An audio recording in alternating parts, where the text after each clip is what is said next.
হয়ে থাকে, অনেকটা সময় লেগে যায় যাওয়ার জন্য। মা নামলেন একদম ঘাটের যেখানটাতে প্রত্যেকবার নেমে থাকেন না। এবার এই পাশে মুখ যে করাচ্ছে একদম ঘাটের দিকে মুখ করাচ্ছে কাজ, সেটা চলছে এখন। এই যে ঘোরানোর ব্যাপারটা, সেটাও কিন্তু অনেকটা কষ্টসাধ্য ব্যাপার, কারণ রোটেট করতে গেলেই অনেক সমস্যা হয়। তার কারণ কোনো এই রাসের গাড়ি এই ঠাকুরের সাথে থাকে না। আগেও আমি আপনাদেরকে দেখিয়েছি সেটা।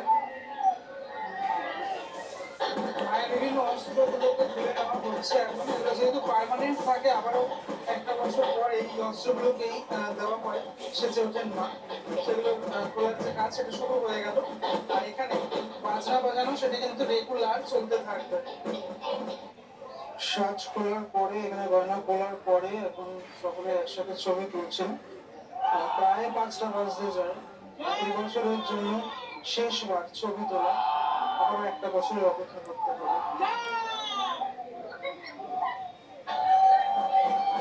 দেখতে পাচ্ছ তোমরা সেই মুহূর্তের ছবি, একদম সামনে চলে আসলো কিন্তু মা।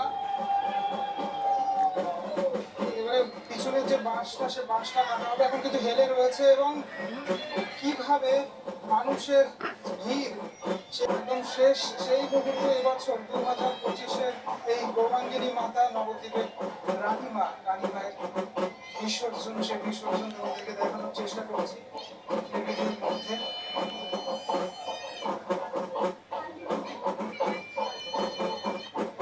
সকলের যেহেতু মন আজ ভারাক্রান্ত, ঢাকে কালে মাকে বিদায় জানানোর পাড়া, আমরা একটা বছর অপেক্ষা করতে হবে, এবং একটা বছর অপেক্ষা করার পর মা আবারও আসবেন। সেই আনন্দে আমরা সবাই মেতে উঠি। নিচে এই যে সামনের যে বাঁশ, সেই বাঁশটাকে কাটা হচ্ছে। এটা কাটার পরই কিন্তু মায়ের প্রতিমা পিছন দিক থেকে বল প্রয়োগ করা হবে, এবং তারপর বিসর্জন হয়ে যাবে। এই মুহূর্তে পড়িছে রে, দূর পড়িছে আর একটা। সাধারণ দর্শনার্থী একদম 5টার সময় 5 মিনিট বাকি 5টা বাজতে।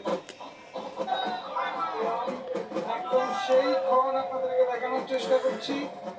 সকলে কিন্তু উলুধ্বনি দিচ্ছেন।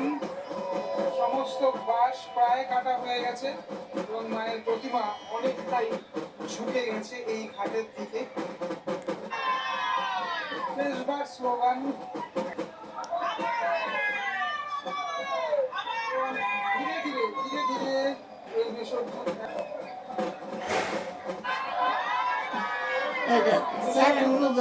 সম্পন্ন হলো মায়ের। এবং আবারও একটা